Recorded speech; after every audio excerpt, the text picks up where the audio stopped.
Olá, pessoal, e começa agora mais uma edição do Conexão Caixa, o podcast da Advocacia Mineira, e eu estou hoje com dois convidados muito especiais para falar de um tema mais que especial e necessário. Aqui, os membros da Comissão de Direito Aduaneiro, e eu vou deixar as honras da casa para você, doutor Fernando, que é o presidente da Comissão de Direito Aduaneiro da OAB-MG. Olá, Zizi, muito obrigado pela oportunidade, por estarmos aqui representando a Comissão de Direito Aduaneiro da OAB de Minas Gerais. Estou aqui com a minha colega de comissão, doutora Tatiana Zeller. É um prazer muito grande estarmos aqui e vamos conversar um pouco sobre o direito aduaneiro, né? Essa comissão ela foi fundada em 2012 na OAB de Minas Gerais. Já tem 12 anos, né? 12 anos de fundação da comissão, foi uma das primeiras do Brasil. Hoje eu tive a oportunidade e a satisfação, né, de iniciar esse trabalho aqui na OAB, na Comissão de Direito Aduaneiro. Hoje nós temos comissões de direito aduaneiro em todas as OABs praticamente do Brasil e uma comissão especial de direito aduaneiro na OAB Federal. Então é uma área de direito que vem ao longo dos anos ganhando reconhecimento legítimo e necessário, né, por suas especificidades. É um tema que não se confunde com outras áreas de direito, embora, obviamente, né, o direito é um ramo único, né, ele tem um todo, mas para um estudo metodológico e uma atuação com mais conhecimento, é preciso reconhecer que a área do direito aduaneiro ela é uma área autônoma, com conceitos próprios, né, e com muitos avanços nos últimos anos, né? Muito bom. E doutora Tatiana, vem para a nossa roda de conversa aqui no Conexão Caixa, se apresente aí. Já teve uma breve introdução a respeito, né, do seu vasto currículo, mas vamos aqui bater um papo com os nossos ouvintes. Boa tarde, Zizi. Obrigada pelo convite. Eu acho que é super importante, né? A gente está aqui para falar sobre um ramo que muita gente ainda confunde, né, Fernando? Com o direito tributário, acha que o direito aduaneiro ele está restrito apenas ao intuito arrecadatório e não é. A gente vai até dar alguns exemplos que eu acho importante para as pessoas entenderem qual que é a importância do direito aduaneiro no nosso dia a dia. Por exemplo, a questão, acho que o Fernando pode falar também da questão das bagagens, né? Eu vou dar os exemplos também da parte das empresas, como está o direito aduaneiro no dia a dia das empresas. Eu acho muito importante que fique muito claro, e isso vem ficando mais evidente no decorrer dos anos, e a gente também vai tratar agora até com uma lei geral, né, específica para o direito aduaneiro. Já estava na hora, né, dessa lei geral. E como que a advocacia está recepcionando essa lei geral? Vamos começar falando da lei geral? Vamos. Então, esse ano de 2024, ele é um ano que, na área aduaneira, ele é marcante por esse tema, né? Tem outros temas que nós podemos comentar também, como a própria questão da reforma tributária e o efeito, né, na área aduaneira, mas vamos focar nesse aqui da Lei Geral do Comércio Exterior, que é a Lei Geral Aduaneira. Nós iniciamos o ano em abril com um projeto de lei, o número 508, que foi apresentado pelo senador Renan Calheiros, para exatamente consolidar a legislação aduaneira. No primeiro momento, ele não trouxe, assim, não foi bem recebido pela comunidade aduaneira, porque ele não estava refletindo realmente os avanços e as especificidades desse ramo, mas foi criado, chamou atenção para o tema, e aí criou-se uma comissão de especialistas do lado do setor público, né, representantes da Receita Federal, representantes do MIDIC, da SESEX e assessores também dos senadores, tanto Renan Calheiros quanto o Espiridião Amin.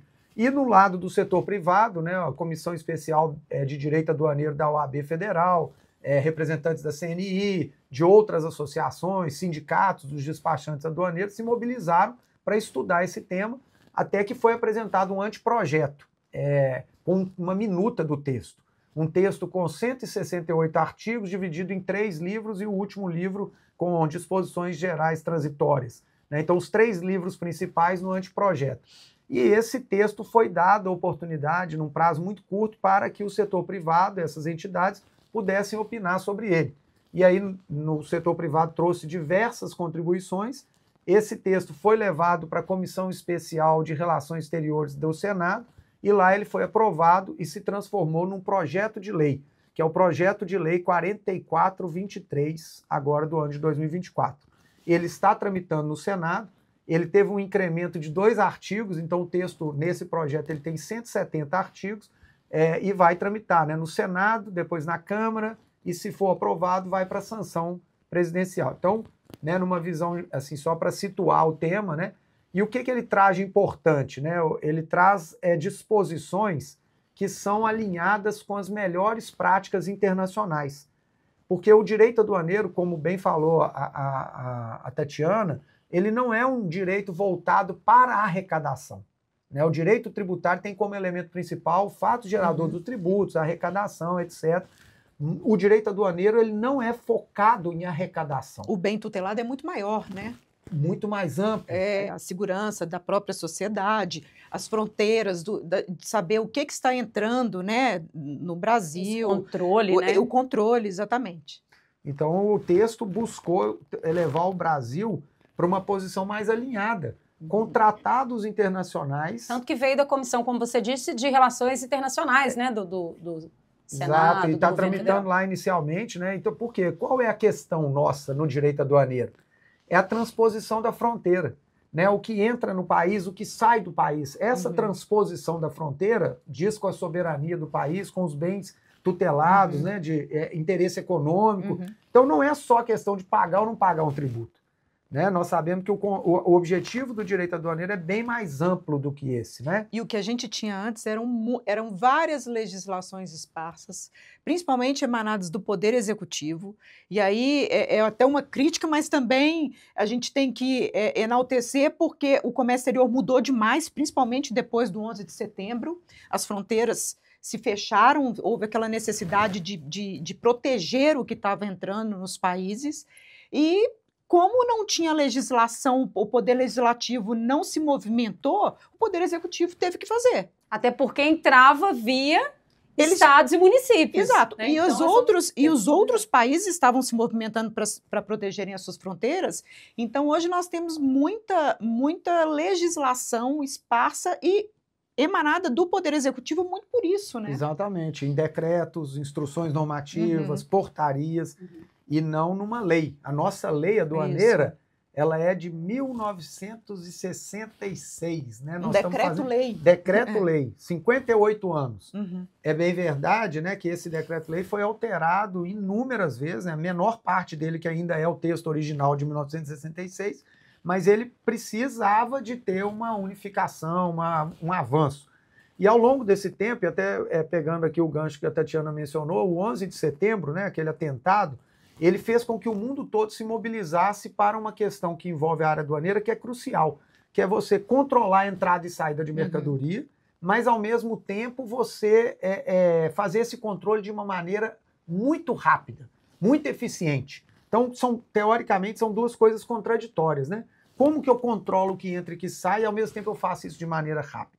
E essa equação, essa dúvida é o que veio ao longo dos últimos 10, 15, 20 anos fazendo com que os governos discutissem maneiras de fazer isso, né? Então, essa legislação que agora está tramitando para ser aprovada, ela aproveitou todo esse avanço que o mundo desenvolveu, né, e colocou em tratados internacionais, né, como dois tratados especificamente que a gente cita muito, que é a Convenção de Kyoto revisada e o Acordo sobre a Facilitação do Comércio. Né? E a gente pode dizer que essa lei geral hoje que está em tramitação, como vocês trouxeram aqui no nosso bate-papo, ela atende vocês que trabalham há tanto tempo e já lidam com essas legislações esparsas, né?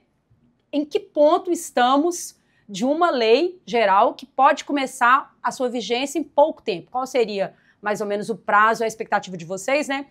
Se esse projeto que está tramitando for aprovado, projeto de lei? Eu acho que me surpreendeu muito em relação a...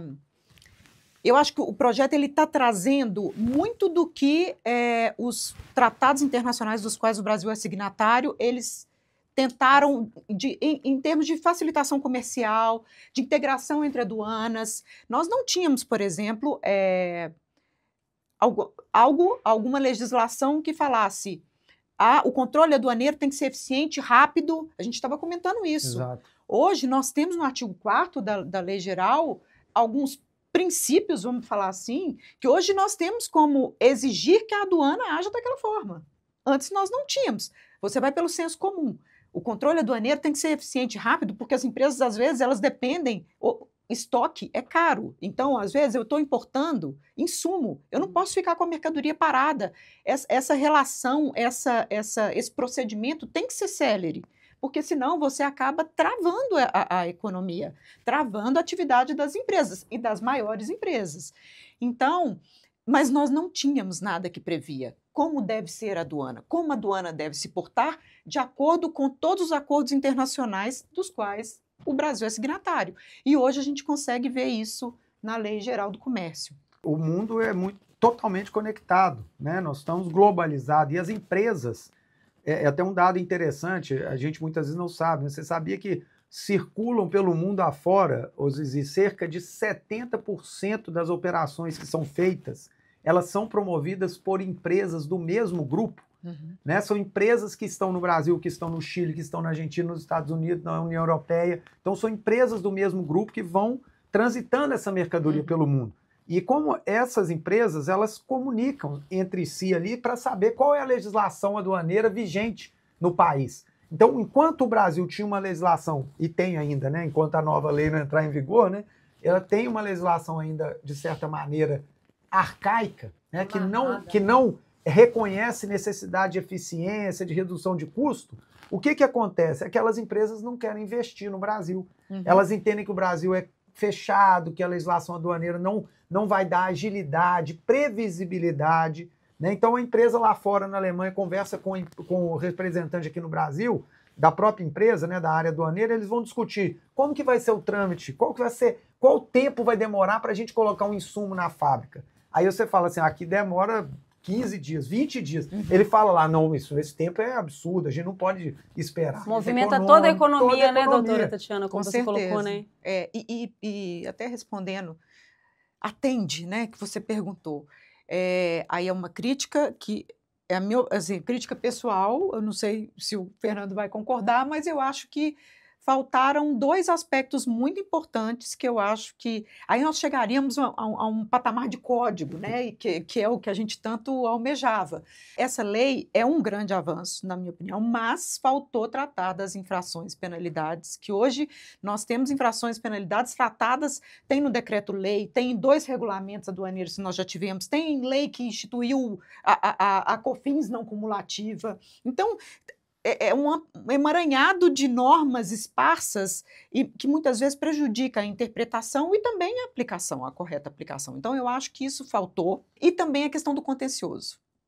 Eu acho que hoje essa independência do direito aduaneiro, do próprio direito tributário, está cada vez mais evidente. A gente tem hoje o próprio CARF, hoje já tem 4 turmas específicas para julgar matéria aduaneira, o que antes era só tributário. O CARF só julgava a matéria tributária, agora ele tinha matéria aduaneira, específica relacionada a multas, né, penalidades, mas agora vai ter turma específica para a matéria aduaneira e com pessoas super competentes e conhecedores do assunto. Então, isso é um grande avanço. Mas eu acho que ainda poderia ter sido contemplado nessa lei. Se a lei fosse alinhada com os propósitos dos tratados internacionais dos quais o Brasil é signatário, talvez algumas iniciativas do nosso poder público não seriam tão bem aceitas como nós temos, né, alguns órgãos que foram criados e que não atendem aos propósitos. Por exemplo, nós temos a criação de um órgão hoje que julga questões aduaneiras, penalidades, principalmente a pena de perdimento, que é o SEJU. É um órgão que deveria ser criado... Antes, a pena de perdimento, nós só tínhamos uma instância.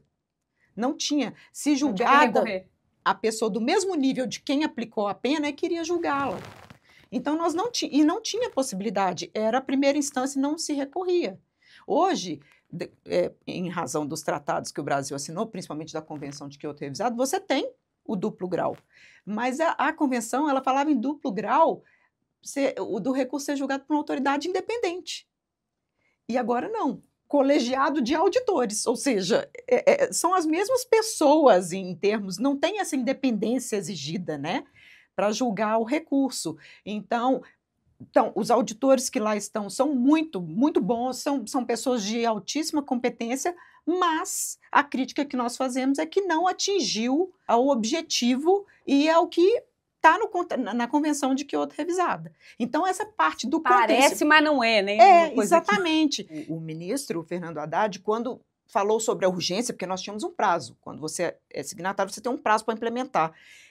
Ele menciona na mensagem que foi enviada a necessidade de ser um órgão independente. E quando saiu do papel, para nossa surpresa, não foi tão independente assim. Na prática, a teoria foi outra, né? Então, eu acredito que se tivesse contemplado também a parte do contencioso, né, aduaneiro, que ele não tem que ser sempre ligado ao contencioso tributário, eu acho que também a gente deveria prever e talvez alguma coisa mudasse em relação à questão da independência, do duplo grau. Eu acho que seria importante. Eu gostaria que a gente trouxesse uns cases, né, para exemplificar das empresas, né, essa dificuldade que agora, de repente, com a lei geral pode facilitar, e a previsão de vigência dessa lei, assim, só para ficar mais ou menos na cabeça aí, né, dos advogados que estão, de repente, se preparando ou pensando em entrar nesse universo aí do direito aduaneiro, né, tão amplo e tão cheio de nuances e de convergências também com outros ramos do direito, mas que exige muita especialidade, como vocês exemplificaram aqui, né? Vamos começar por esse ponto final. A previsão da norma é de entrar em vigor 180 dias após a sua aprovação e publicação. Então, ela tem que passar pelo trâmite legislativo. Que demora, vamos supor, né, que isso aconteça aí nos próximos meses, né? Se, na melhor das hipóteses, se acontecesse até o final do ano, a gente teria essa lei entrando em vigor efetivamente, produzindo efeito a partir do meio do ano que vem. Então, essa é a perspectiva, é que no ano de 2025 essa lei esteja em vigor. O que é bom, né? É Sim. Ótimo. Agora, eu gostaria de aproveitar essa questão, a gente focar na questão das infrações de penalidades, até para citar o exemplo concreto, para se entender o que foi o comentário que a Tatiana fez em relação a isso. Por que faltou? Né? Por que é tão importante? Porque hoje vigora no direito aduaneiro o critério da responsabilidade objetiva. Então, de acordo com o Decreto-Lei 3766, não se avalia se houve um erro formal, material, se não houve intenção, qual que é o dano causado, não tem proporcionalidade, é objetivo. O que isso significa? Que se, por exemplo, o despachante aduaneiro que presta o serviço para uma empresa, ele preencher indevidamente um documento e essa informação incorreta, ela tipifica um dispositivo que prevê a aplicação de uma penalidade, por exemplo, de 1% sobre o valor da mercadoria importada, vai ser aplicada aquela multa por um erro de preenchimento, que às vezes é um erro no número, um dígito. Alguém errou formalmente um preenchimento. Não houve intenção nenhuma e muitas vezes não há nenhum tributo que deixou de ser pago, não tem prejuízo material nenhum, né? E, no entanto, por essa questão da objetividade é aplicada uma penalidade que é muito onerosa, né? E, por exemplo, você imagina, para pegar um caso prático e concreto, né? As empresas, elas importam equipamentos, né? Máquinas, guindastes, moinhos, né? Valores, às vezes, realmente expressivos, né? Nós estamos falando, imagina, 100 milhões de reais, 200 milhões de reais, uma verdadeira indústria, uma planta que é importada. E aquilo, se você aplicar a penalidade de 1% sobre aquilo, o valor é extremamente alto. Outras vezes, o regime aduaneiro ele tem um prazo para ser cumprido. Né?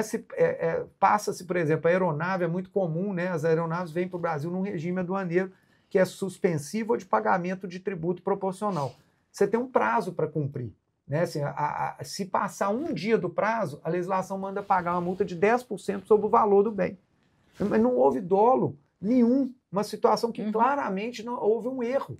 Né, um erro no procedimento, um erro humano, né, o que a gente chama de erro excusável. Né, e aí vem a legislação e aplica uma penalidade de 10%. Né, o que nós entendemos que deveria estar nessa Lei Geral de Comércio Exterior? Exatamente um capítulo para dizer que em situações como essa, não se aplica penalidade. Por quê? Não há dolo, não há prejuízo, ou então que haja uma gradação da penalidade. Né? Assim, num caso como esse, aplica-se uma penalidade de 0,5%. Agora, se identificar má-fé dolo, aí aplica os 10%. Né? Quer dizer, essa falta de proporcionalidade que a legislação traz na parte de penalidade é uma falta. Mas a gente estava conversando sobre isso no artigo 4º, né? Que é o que trata de diretrizes, é que tem uma visão principiológica. Lá foi inserido um dispositivo que a legislação deve, em relação às sanções, ter proporcionalidade e que o erro excusável deve ser definido. Então já tem ali, digamos, uma sementinha, uma esperança, né? Até para nós, como advogados, podermos levar ao judiciário muitas vezes para demonstrar que aqui, ó, já existe uma intenção do próprio legislador, né, de não punir essas situações de infração com essa objetividade. Isso é muito corriqueiro, né? Esse tipo de erro é comum e acaba que as empresas são penalizadas. A classificação fiscal, né, que a gente estava conversando. Qual que é a classificação fiscal, por exemplo, do bombom sonho de valsa, que todo mundo fala, né? Hoje ele não é bombom, ele é um waffle, né? Então, só no nosso imaginário que ele continua sendo um bombom, né? Isso é errado as empresas estarem classificando como waffle? Não, não é errado. Agora, tem casos em que, por quê? Tem uma alíquota menor, então vamos classificar como waffle. E ele pode ser um como pode ser outro. Agora, tem casos, por exemplo, o Fernando estava falando do erro excusável. Muitas vezes, classificação fiscal não é uma coisa simples, né? E aí, muitas vezes, assim, a mesma mercadoria, ela vem com várias classificações, a descrição bem pormenorizada e coloca que a potência é de tantos watts. A classificação seguinte é de um pouco menos de potência. Ou seja, é idêntico, só que mudou um número, mudou a potência. Na hora de preencher, porque você colocou... E a alíquota, até se fosse o caso de tentar pagar menos tributo, a alíquota é a mesma, para qualquer uma das potências. Mas para o direito aduaneiro, como a gente está falando, não é só isso que importa. O importante é a aduana saber o que está entrando no Brasil. Se aquela máquina ela tem uma potência de 2.000 watts ou se ela tem de 1.000 watts. Agora, a descrição é a mesma, só vai mudar a potência. E aí você vai penalizar em 1%, né?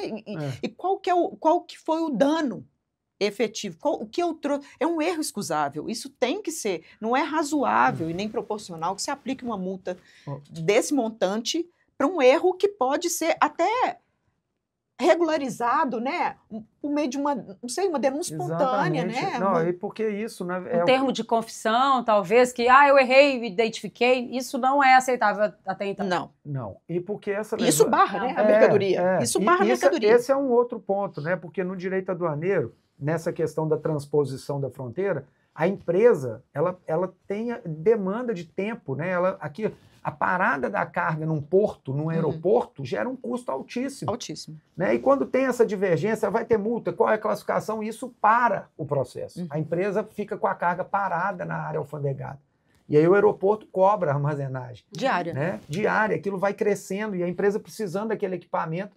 E é uma questão que poderia ser resolvida de uma maneira, obviamente, muito mais simples. Houve um erro. Mais ágil, né? Como vocês falaram no início. Exatamente. Sim. Né? É porque essa legislação, essa parte, ela continua sendo um texto lá de 1966. Né? Numa época que nós vivíamos sob a ditadura, o texto tinha um viés, né? Assim, mudou muita coisa. Hoje, esses tratados, eles focam em agilidade, em conformidade, reconhecer as empresas que merecem a confiabilidade.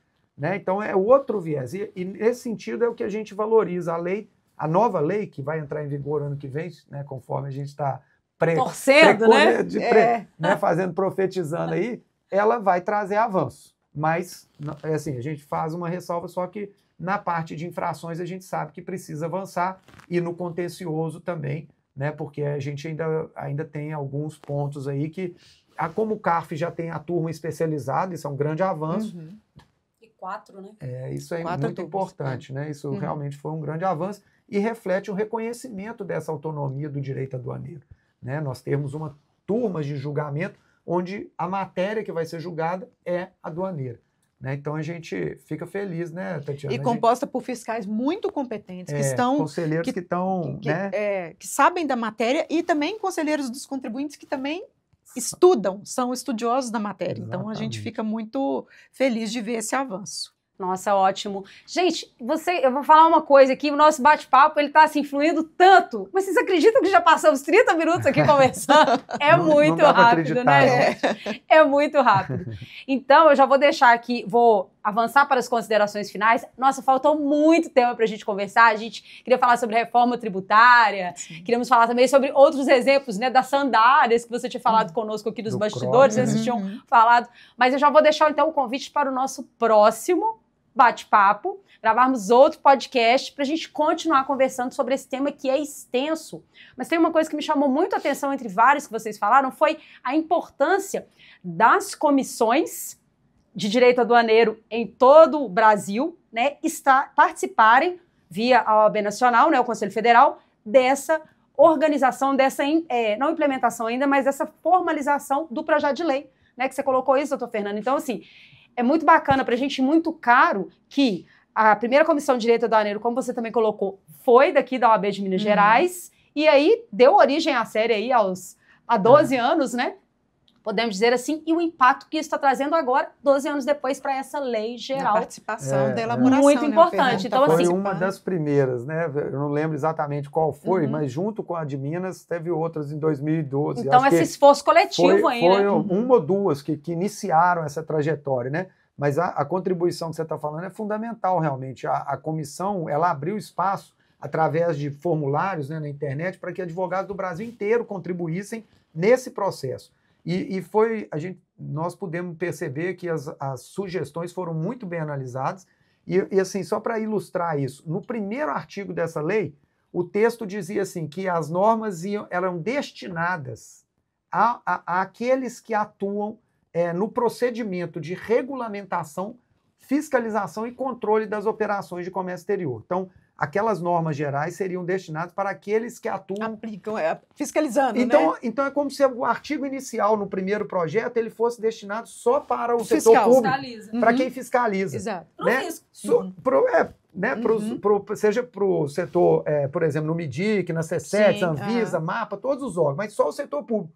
Sendo que, na verdade, a lei é para todos nós. Né? E foi uma sugestão que a OAB fez no texto dela de recomendação que retirasse essa palavra de desempenho das atividades e que fosse, então, né, com isso ela ficou mais geral, né, inclusiva, porque, afinal de contas, ela é uma lei para todos. Eu acho, Fernando, que na elaboração da lei geral, isso está sendo muito bom, a participação do setor privado eu ouso dizer que foi mais efetiva do que na própria reforma tributária. Sim, é verdade. Poucos setores privados foram chamados para discutir, discutiu-se muito entre estados, municípios, União, e o setor privado foi um pouco alijado. Então, eu acho que na lei geral, acompanhando a tendência que a gente vê da aduana estar mais próxima, o espírito de cooperação, que hoje a gente vê até desde o OEA, né? Sim, o Fernando está aqui, pode falar muito bem disso. Eu acho que essa elaboração desse projeto da lei geral, ela vem acompanhando todo esse processo de cooperação, de aproximação da aduana com o setor privado, e isso é muito importante, porque o comércio exterior, ele tem que ser ágil, né? Ele tem que funcionar, porque senão é uma economia que vai ficar prejudicada. E como que a advocacia que nos ouve aqui no podcast Conexão Caixa pode fazer para participar da Advocacia Mineira, para participar da Comissão de Direito Aduaneiro da OAB-MG, cujos vocês são membros, né? Doutor Fernando é o presidente. Vai ser um prazer, né, ter outros advogados e advogadas, colegas participando também. Nossa comissão tem um link, né, um perfil no Instagram e no LinkedIn. Né, nessa divulgação do material desse nosso encontro, a gente vai disponibilizar aí, né, esses links. Né, então, vai ser ótimo se eles puderem entrar, os interessados puderem entrar em contato conosco. Isso passa por um processo aqui na OAB de nomeação, né, dentro da comissão. E aí a gente tem lá os nossos mecanismos, né, o grupo de WhatsApp, encontros, né, e agora já pensando para o ano que vem, né, a gente desenvolver projetos aí para aproximar mais, né, aqueles interessados do tema, né, dar mais divulgação e conhecimento para os outros advogados da área aduaneira também, né. Então, através dos canais de divulgação, eu posso deixar os meus também, né, pessoais, perfis e tudo aí das redes sociais, para quem tiver interesse poder entrar em contato conosco. E já estão convidados para retornar aqui no Conexão Caixa, para continuarmos nesse bate-papo, que é muito rico, é muito importante, está muito próximo da realidade dos brasileiros, mas às vezes a gente não se atenta, a gente não falou dos exemplos das bagagens, esse aí nós vamos deixar para o próximo. Você vê como é que o tema é tão específico e precisa mesmo desse trabalho, né? Nós estamos aqui, você comentou conosco que você já está quase formando em Direito aí no 10º período, batalha, né? Tá de parabéns, e eu acredito que você não tenha estudado praticamente nada de Direito Aduaneiro. Absolutamente nada. Os poucos conceitos que vi estavam vinculados ao direito tributário, e hoje vocês me deram uma aula de como que é desvinculado, usando um termo bem do direito tributário. Mas é uma tendência que isso também evolua, porque em outros países que já têm um direito aduaneiro mais consolidado... Principalmente o Mercosul, que está tão perto da gente, né? A maioria tem um código. Tem um código. Como tem o CTN, tem um código aduaneiro. A gente ainda está indo para a lei geral, né? Isso Mas aí. E olha o nosso tamanho. E olha o nosso Não, tamanho. é dos 4 países do Mercosul, 3 já tem o código, só o Brasil que Só não o Brasil tinha. Então, que não tinha. e aí, nessa linha, daí a pouco nós vamos ter disciplinas, às vezes em cursos de graduação, mais voltados para o próprio direito aduaneiro também, né? Isso é um futuro aí que a gente imagina que deve acontecer, né? Espero que seja um futuro próximo. Eu tive a honra de ter 2 professores aqui me dando aula sobre direito aduaneiro. Muito obrigada, doutora Tati, vou te chamar de Tati. Com certeza. Doutor Fernando. Obrigado a você que pelo é convite. filho, né, de um auditor Pois fiscal, já pois veio é. aí, estava no Gene? Dizem Advogado, né? diz que a primeira palavra que meu pai me ensinou foi classificação. Essa é uma brincadeira, mas realmente, e aí a gente homenageia aqui também, que é como a Tatiana disse, né? A Receita Federal, os auditores são pessoas extremamente capacitadas, têm um órgão muito competente, né? E as críticas que a gente faz não são direcionadas, né, à atuação, etc., porque cada um está cumprindo o seu papel. Sim. Né? Muitas vezes é de estrutura, de processos, que todos querem que melhore, né? Então, é bom entender o outro lado também, porque às vezes a gente fica chateado com o fiscal que ele cobra isso, aplica multa, mas é a função dele, né? Cabe a ele. Atividade completamente vinculada e ele não tem escolha, ele tem que aplicar o que está ali. Senão responde por isso, né? Mas é importante Exato. ter a discussão, a crítica e ouvir, né, os dois lados para que a gente possa ir evoluindo, né? Todos ganham, né? Se o comércio exterior crescer, gera mais emprego, gera mais Com renda. certeza. A economia do país, ela desenvolve muito mais, né? Sim. Como vocês colocaram aqui também. Principalmente num país como o nosso, que depende tanto de exportação, commodities, né? Então, a nossa economia, essa parte do comércio exterior é muito importante para a nossa balança, né? Então, um abraço, muito obrigada e até o próximo Conexão Caixa. Obrigada.